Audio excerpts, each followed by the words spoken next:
व्याकरण शास्त्र के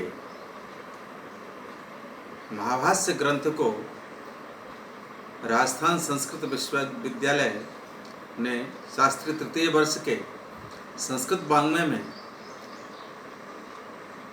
पाठ्यक्रम के रूप में निर्धारित किया है, जिसे जिस व्याकरण महाभाष्य को मैं पस्पशानिक का अभी अध्यापन करवाऊंगा। पस्पशानिक में व्याकरण शास्त्र के भूमिका के रूप में बताया गया है। व्याकरण शास्त्र क्या है, तो इसको बोलते हैं अजिह्मा राज पद्धति। अजिह्मा का अर्थ है अकुटिल, राज पद्धति, अकुटिल राज मार्ग पर चलने वाला शास्त्र। इसका साक्षात प्रयोजन शब्दों के ऊपर अनुशासन स्थापित करना है। तो शब्द क्या होते हैं, शब्द की क्या परिभाषा है, इसके विषय में भगवान पतंजलि ने बताया, आगे बताऊंगा मैं। साक्षात प्रयोजन क्या होता है? साक्षात का अर्थ होता है व्याकरण अध्ययन का जो सर्वतो प्रमुख जो उद्देश्य है, प्रयोजन है, वो शब्दों के ऊपर अनुशासन स्थापित करना है। क्योंकि बिना प्रयोजन के कोई शास्त्र, कोई कार्य के लिए प्रवृत्त नहीं होता। प्रयोजनम अनुद्दिश्य मंदोपि न प्रवर्तते नियम है। प्रयोजन को छोड़ करके मूर्ख व्यक्ति भी किसी काम को नहीं करता। उदाहरण के लिए आपने देखा है किसी को पानी को पीटते हुए? कोई नहीं पीटता। लेकिन अभी किसी व्यक्ति को कहा जाए जो प्रत्येक घंटा में 500 रुपया दिया जाएगा तो पानी को पीटना है केवल, फल कुछ नहीं मिलेगा लेकिन 500 रुपया मिलेगा, ये तो फल है। तो इस फल के रूप में पानी को पीटेगा व्यक्ति, क्योंकि 500 रुपया उसको मिलने वाला है। इसीलिए इसी प्रकार व्याकरण शास्त्र का जो अध्ययन करेगा कोई व्यक्ति, क्यों करेगा? तो क्यों करेगा उसके लिए दिया है शब्दों के ऊपर अनुशासन स्थापित करना। तो आप पूछ सकते हैं कैसा शब्द हो? शब्द कौन सा? कुत्ते का शब्द हो सकता है, हारमोनियम का शब्द हो सकता है, तबला का शब्द हो सकता है, ढोलक का शब्द हो सकता है, पक्षियों का शब्द हो सकता है। शब्दम करोति, जिससे शब्द निकलता है, बोरिंग का हो सकता है। किसी भी क्या ऐसे शब्दों का अध्ययन करना है? तो कहते हैं नहीं, अव्यक्त शब्द है ये, जिसका अर्थ नहीं होता है, उनके ऊपर अनुशासन स्थापित करना व्याकरण शास्त्र का काम नहीं है। तो किसके ऊपर करना है? तो जो सार्थक शब्द हैं, जिसकी प्रातिपदिक संज्ञा करके सुत्पत्ति करके सार्थक शब्दों का जो निष्पत्ति की जाती है, उन शब्दों के ऊपर में अनुशासन स्थापित करना। निष्पन्नता जो होती है शब्दों की, वो व्याकरण के द्वारा होता है। तो ऐसे शब्दों के निष्पन्न करने में व्याकरण शास्त्र की अहम भूमिका होती है। और अहम भूमिका निभाने के लिए ही, यानी राजा क्या है? व्याकरण है। और प्रजा कौन है? व्याकरण शास्त्र के जो शब्द हैं, माने वेदादि जो शास्त्र हैं, जितने भी संसार में जितने भी जो कुछ भी साहित्य है, वो वाङ्मय है, किसी भी चीज़ का हो, अंग्रेजी का हो, चाहे हिंदी का हो, चाहे संस्कृत का हो, राजस्थानी का हो, मैथिली का हो, सबका व्याकरण है, आप जानते हैं।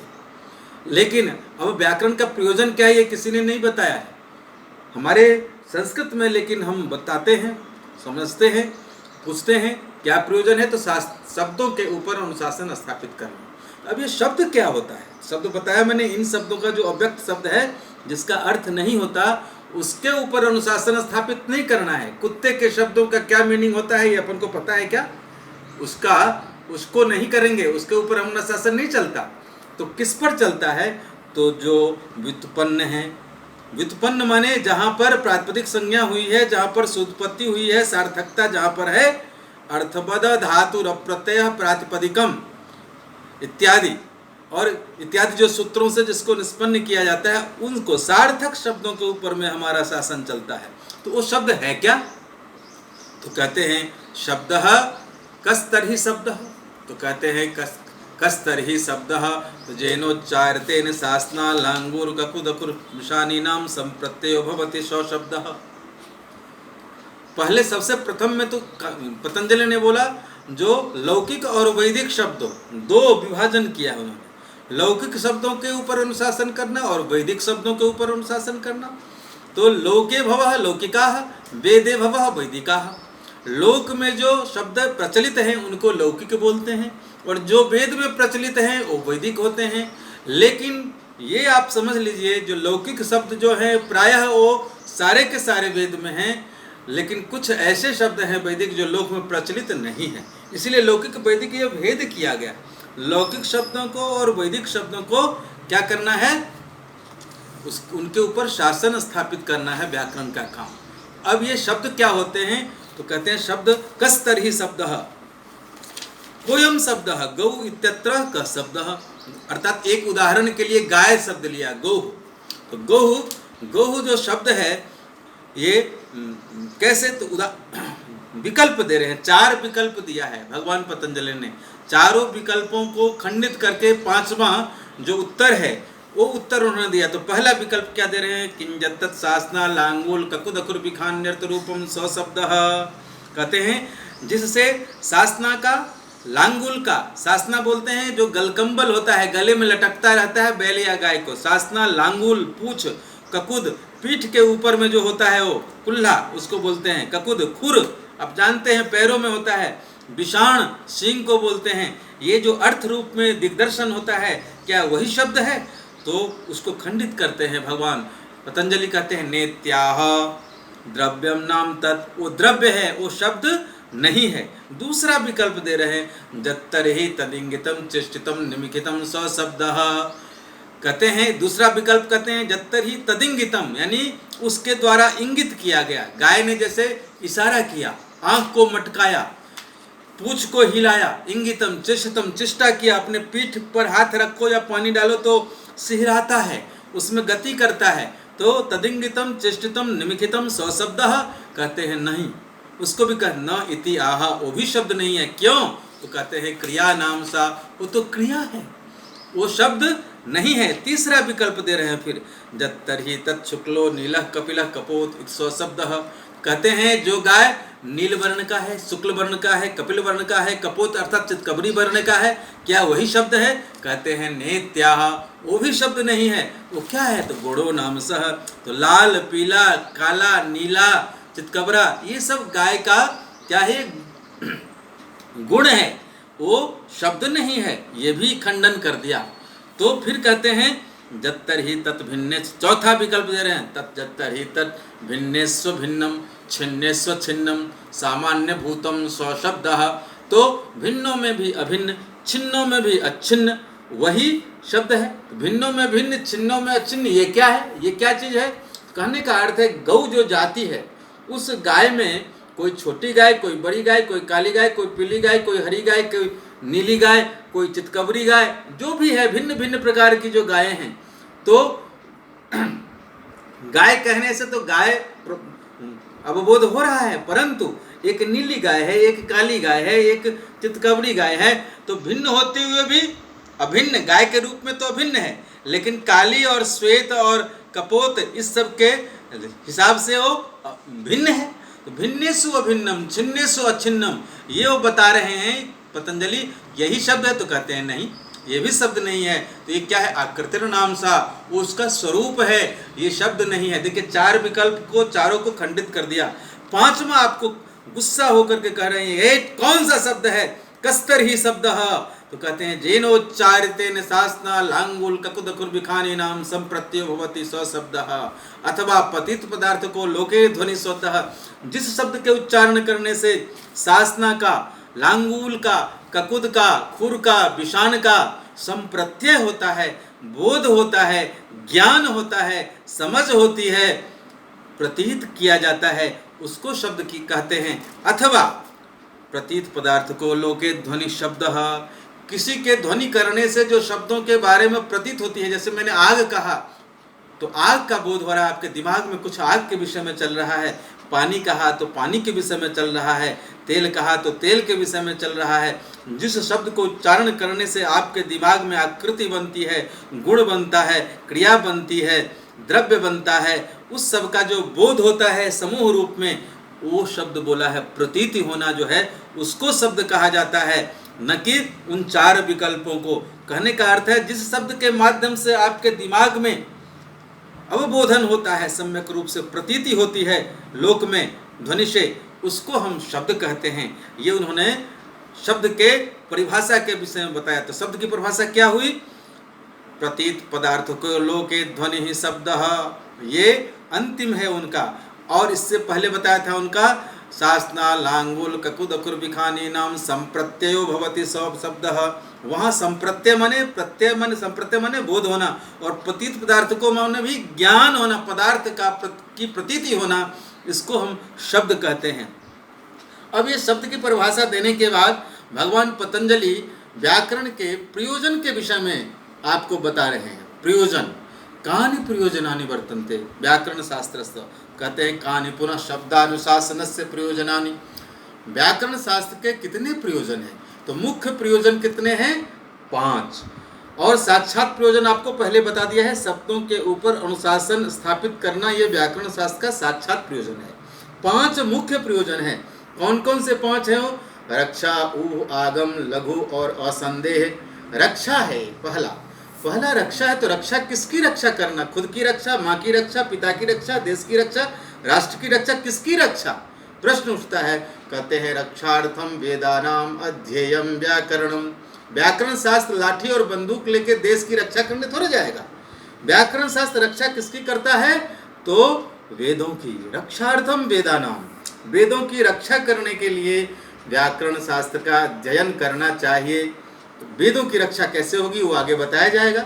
वेदों की रक्षा ये जो कि भैया बिना व्याकरण के वेदों मंत्रों के, उनके भावों का, उनके विचारों का अर्थ नहीं लगेगा। व्याकरण उसमें महाकुंजिका है। व्याकरण ताला को खोलने के लिए, अर्थों को समझने के लिए, बिना व्याकरण के कुछ समझ में नहीं आएगा। वेदों में निरुक्त बाद में आएगा। निरुक्त तो उन शब्दों के लिए आता है जहाँ आपको समझ कुछ नहीं आता, और व्युत्पन्न शब्दों को समझाता है। लेकिन जो व्युत्पन्न शब्द हैं उन शब्दों को समझने के लिए हमारे व्याकरण शास्त्र महाकुंजिका है, महाशास्त्रोपकारकम। ये परम सभी शास्त्रों की महाकुंजिका को सर्वशास्त्रोपकारकम बताया है पाणिनि व्याकरण शास्त्र को। तो 5 में है। पहला रक्षा है, वेदों की रक्षा करना। दूसरा बताते हैं रक्षा ऊह। ऊह का अर्थ है तर्क। वेद व्याकरण शास्त्र जो अध्ययन करेगा वो ऊह के बिना नहीं रह सकता, तर्क के बिना नहीं रह सकता। तर्क, ऊह, जिज्ञासा, प्रश्न करना, ये हमारे व्याकरण शास्त्र का मूल मुख्य प्रयोजन के दूसरा है। ऊह खल्वपि। ऊह माने तर्क। ऊह का अर्थ होता है तर्क करना। तो तर्क क्या है? न सर्वैर्लिंगैर् न च सर्वाभिर्विभक्तिर् मंत्रे वेदे निगदिता इति। सभी शब्दों के बारे में, सभी शब्दों के, सभी लिंगों के, सभी वचनों के, सभी विभक्तियों के विषय में वेदों में नहीं कहा गया है। आपको एक रामः बता दिया, आप आकारांत सारे समझ जाइए। एक लता बता दिया, सारे आकारांत समझ जाइए। तो ये क्या है? ऐसे ही वेदों में कुछ एक आध जो बताया, थोड़ा सा दिग्दर्शन दिया, और उससे अधिक से अधिक ऊह करके, तर्क करके समझना जो है वो व्याकरण शास्त्र का मुख्य द्वितीय प्रयोजन है। 5 प्रयोजन में से दूसरा मुख्य प्रयोजन है ऊह। न सर्वाभिर्विभक्तिर् न मंत्रे वेदे निगदिताः तेन चावश्यम यज्ञगतेन यथा अर्थम विपणमयितव्याः। कभी उल्टा पुल्टा समझते हैं, बोलते हैं खस, समझते हैं शाखा, विपरिणाम करके समझते हैं। कभी बोलते हैं वेदाः प्रमाणम, वेदाः पुल्लिंग, प्रमाणम नपुंसकलिंग, वेदाः बहुवचन, प्रमाणम एकवचन। ये कैसे समझेंगे? तो इस सब को समझने के लिए हमारे व्याकरण शास्त्री बताएगा। व्याकरण शास्त्र जो है वो इसमें आपको महाकुंजिका का काम करता है। तो कहते हैं इसमें जो ऊहा खल्लोपि तान ना वैयाकरण शक्नोति यथायथम विपणमयितुम। जो व्याकरण शास्त्र का अध्ययन नहीं कर रखा है वो कभी भी वेदा प्रमाणम का जवाब नहीं दे सकता है। वेदा प्रमाणम को कहेगा अशुद्ध है, लेकिन शुद्ध नहीं है, 100% शुद्ध है वेदा प्रमाणम। तो वेदा प्रमाणम शुद्ध कैसे है, ये कौन जवाब देगा? हैं? रक्षोहागम लगो संदेह प्रयोजनम, प्रयोजना नहीं होना चाहिए, ये कौन जवाब देगा? व्याकरण अध्येता जवाब दे सकता है और व्याकरण नहीं दे सकता, इसलिए व्याकरण का अध्ययन करना चाहिए। तीसरा दिया है आगम खल्लोपी, तीसरा प्रयोजन है। आगम बोलते हैं शास्त्रों को, आगम शास्त्र कहते हैं ब्राह्मणे निष्कारणो धर्म सदंगो वेदो ध्येयो गेयश्च, ब्राह्मण के द्वारा, ब्राह्मण बोलते हैं जो वेदों का अध्ययन करने वाला है। ब्रह्मलोके महीयते, ब्रह्मलोक माने वेदलोक, वेदलोक का मतलब है वेद का अध्ययन करने वाला जो है वो ब्रह्म है। तो वो ब्राह्मणेन निष्कारणो धर्म सदंगो वेदोध्येयो गेयश्च, ब्राह्मण के द्वारा अकारण ही, निष्कारण ही, बिना प्रयोजन ही व्याकरण का और सडंगों का अध्ययन करना चाहिए। खुद लिखा है, कोई पूछे जो क्यों पढ़ना चाहिए, तो बिना प्रयोजन का पढ़ना चाहिए। देखिए न कह रहे हैं, भगवान पतंजलि बोल रहे हैं भाई, भगवान पतंजलि कह रहे हैं, ऑर्डर दे रहे हैं, ब्राह्मणेन निष्कारणो धर्म सडंगो वेदोध्येयो गेयश्च, ब्राह्मणों के द्वारा निष्कारण ही 6 अंगों का अध्ययन करना चाहिए, समझना चाहिए, अध्ययन करना चाहिए। एकदम विधान कर रहे हो, प्रधाने कृतो जत्न फलवान भवति, क्योंकि 6 अंगों में मुख्य कौन है? व्याकरण शास्त्र, मुखम व्याकरणम स्मृतम, तो मुखम व्याकरण मुखे प्रयत्ने कृते जत्न फलवान भवति, मुख्य शास्त्र में, मुख्य अंग में प्रयत्न करने से फलवान होता है। फलवान क्या होता है वही समझिए। एक भी शब्द जीवन में यदि शुद्ध शुद्ध बोलते हो, शुद्ध शुद्ध लिखते हो, शुद्ध शुद्ध प्रयोग करते हो दुनिया में, तो इस लोक में भी और परलोक में भी दोनों जगह कीर्ति प्राप्त होगी, और मरने के बाद स्वर्ग मिलेगा। और माता और पिता, परदादा सरदादा, इतना जो भी 7, 15, 21 पीढ़ियां हैं, सब स्वर्ग को प्राप्त करते हैं। एक व्यक्ति यदि कुल में अध्ययन कर लेगा व्याकरण शास्त्र, तो उसके अध्ययन करने से 21 पीढ़ियां यदि नरक भोग रहा होगा, वो सारी की सारी पीढ़ियां स्वर्ग में चले जाएंगे, सीधा से वहां से मुक्त होकर के स्वर्ग की ओर उनको उन्मुख कर देंगे। जैसे कृष्ण भगवान ने 16,000 पटरानियों को मुक्त करके एकदम स्वतंत्र बना दिया था, वैसे ही उन हमारे जो पीढ़ियां हैं हमारी बैठी हुई है इंतजार में, वहाँ पर उनको व्याकरण शास्त्र का अध्ययन करने के बाद 21 पीढ़ियों को तार देते हैं, मुक्त कर देते हैं। तो कहते हैं आगम खल्लोपी, कहते हैं ना, ये देखो ना, प्रधाने कृतो जत्न फलवान भवति, प्रधान व्याकरण शास्त्र में जब अपन प्रयत्न करते हैं तो वो फलवान भवति, आपको भी इज्जत मिलेगी। आप शुद्ध शुद्ध जब बोलते हो मेरी माता आ रही हैं, और ये आप यदि बोल दें अशुद्ध बोलोगे अव्याकृत, मेरा माता आ रही हैं, कैसा लगेगा? मेरे पापा जा रहा है, मेरे पापा आ रहे हैं, और आता है, दोनों में डिफरेंस है। कहने का मतलब पापा आती है बोलोगे तो क्या ये सही है? नहीं, यही है। इसको शुद्ध शुद्ध बोलने के लिए, सही सही बोलने के लिए, सही सही लिखने के लिए, सही सही प्रयोग करने के लिए जब कर देंगे प्रयोग, एक शब्द सम्यक ज्ञात सुष्ठु प्रयुक्त स्वर्गे लोके च कामधुक् भवति, माता पितरो चास्य स्वर्गे लोके महीयते। कहते हैं तुम तो खुद को इज्जत मिलेगी, अच्छा भाषण करोगे तो। जैसे अटल बिहारी जी के भाषण को सुनने के लिए दुनिया आती थी, हिंदी लोग सीखते थे, ऐसे ही जब तुम्हारी संस्कृत अच्छी होगी, तुम्हारी हिंदी अच्छी होगी, राजस्थानी अच्छी होगी, शुद्धता होगी, तो स्वर्गे लोके, स्वर्ग तुमको खुद को प्राप्त होगा, बोलने वाले को, लिखने वाले को, और इस संसार में भी तुम्हें इज्जत मिलेगी। चूंकि तुम कहो और ये बेजोर बोलते हैं वो हिंदी, वो बेजोर इंग्लिश बोलते हैं, ये कब बोला जाता है? जब व्यक्ति आपका भक्त बन जाएगा, शुद्धता होगी तो। और दूसरी गारंटी क्या दे रहे हैं भगवान पतंजलि? जो कहते हैं जो तुम्हारे पूर्वज जो इंतजार में बैठे हुए हैं, जो हमारा कोई आएगा बच्चा, वो हमको पढ़ेगा व्याकरण को, हमें मुक्ति मिलेगी इस नरक से। नरक में भोग रहे हैं वो बेचारे मूर्ख, चोरी उचक्का पॉकेटमारी किया जो हमारे पूर्वजों ने, उनको भी भगवान मुक्त कर देते हैं। एक शब्द सम्यक ज्ञात सुष्ठु प्रयुक्त स्वर्गे लोके च कामधुक् भवति, माता पितरो चास्य स्वर्गे लोके महीयते, गारंटी दे रहे हैं हमारे पीढ़ियों को मुक्त करने की। तो इसीलिए आगम तीसरा प्रयोजन है अपना। अब चौथा प्रयोजन बता रहे हैं, रक्षा ऊह आगम लघु, लघुअर्थम चाध्यम व्याकरण। लघु क्या होता है? लघु का अर्थ होता है छोटा करना। किसी भी चीज को समास रूप में, समास का अर्थ है संक्षेप में समझना और बताना, व्याकरण वैयाकरणों का काम है। व्याकरण वैयाकरण कभी बड़ी बड़ी बातें नहीं करें, छोटे से इशारा करके समझा देना चाहिए। छोटे से छोटी बातों में, छोटे से छोटे उस आंसर में हमें बच्चों को बता देना चाहिए, लोगों को बता देना चाहिए, शास्त्रार्थ में बता देना चाहिए। केवल इशारा किया जाता है और आगे आप समझे तो कहते हैं लघ्वर्थम चाध्यम व्याकरण। आपने पढ़ा होगा, जो किसी का नाम, अपनी बेटी का नाम या बहन का नाम सत्यभामा रखते हैं और कहते हैं भामा आ जाओ, एक गिलास पानी दो।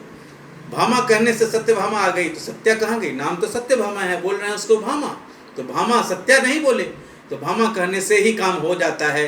आप हमको झा साहब बोलते हो, झा साहब, विनय चंद्र नहीं बोलते, विनय गुरुजी, चंद्र गुरुजी, इतना बड़ा क्यों बोले? झा, एक ही शब्द का एक छोटा सा एक वर्ण झा, झा से ही आप संबोधन कर, झा साहब ने कहा है, तो ये क्या है? पूर्व पद का लोप हो गया और झा के कहने से ही आप समझ रहे हो, तो ये है लघु करना। विनय चंद्र झा इतने बड़े नाम को समझने से, उससे अच्छा झा से ही आपने काम चला लिया। ये भी व्याकरण का प्रयोजन है, लघु करके, लघ्वर्थम चाद्यम। आप कहते हो राजकीय आचार्य संस्कृत महाविद्यालय जगत गुरु रामानंद आचार्य राजस्थान संस्कृत विश्वविद्यालय, तो क्या करेंगे? जरा रा रा ज रा, जगत गुरु ज गु रा रा संग भी, जगत गुरु रामानंदाचार्य राजस्थान संस्कृत विश्वविद्यालय जयपुर, इसको 5-6 वर्णों में आपने कह दिया। ये काम हमारे व्याकरण शास्त्र का है, लघ्वर्थम चाध्येयम व्याकरणम, संक्षेप में ही अपना काम करना, ये भी व्याकरण शास्त्र का एक हमारे 5 मुख्य प्रयोजनों में ये चौथा मुख्य प्रयोजन है। और फिर 5वां मुख्य प्रयोजन, अंतिम मुख्य प्रयोजन बताते हैं, असंदेहार्थम चाध्येयम व्याकरणम। कहते हैं न चांतरण व्याकरण लग्नोपायन शब्दा शक्या विज्ञातम, बिना व्याकरण शास्त्र से लघु उपाय ऐसा कोई नहीं है, व्याकरण शास्त्र के बिना कोई अन्य शास्त्र जो आप लघु ना उपाय न, छोटे से उपाय के द्वारा आप समझ जाए, इसीलिए व्याकरण का अध्ययन करना चाहिए। फिर कहते हैं असंदेहार्थम, व्याकरण का अध्ययन क्यों करना चाहिए? क्योंकि आपको कभी भी संदेह न हो शब्दों के ऊपर में, वाक्यों के ऊपर में, किताबों में, शास्त्रों में, पुराणों में, इतिहासों में, राजनीतियों में, कहीं भी अर्थशास्त्रों में कहीं आपको संदेह न हो। तो संदेह को खत्म करने के लिए क्या करना चाहिए? व्याकरण का अध्ययन करना चाहिए। याज्ञिकाः पठन्ते, याज्ञिक लोग अध्ययन करते हैं, पढ़ते हैं। स्थूल प्रकृति माग्नि बारूणी मरड्वाही मालभेता, कहते हैं स्थूल प्रकृति माने चित्तकवड़ी, अग्नि, बारूणी मरड्वाही मालभेता, माने इसको आलम्बन करना चाहिए। तस्याम संदेह, अब ये स्थूल प्रकृति शब्द में संदेह है, जो ये बहुब्रीहि समास है या तत्पुरुष समास है, तो इसका कैसे पता चलेगा? तो ये व्याकरण शास्त्र के द्वारा पता चलेगा। वहाँ संदेह हो रहा है जो कि ये तत्पुरुष समास है या बहुब्रीहि समास है, तो कहते हैं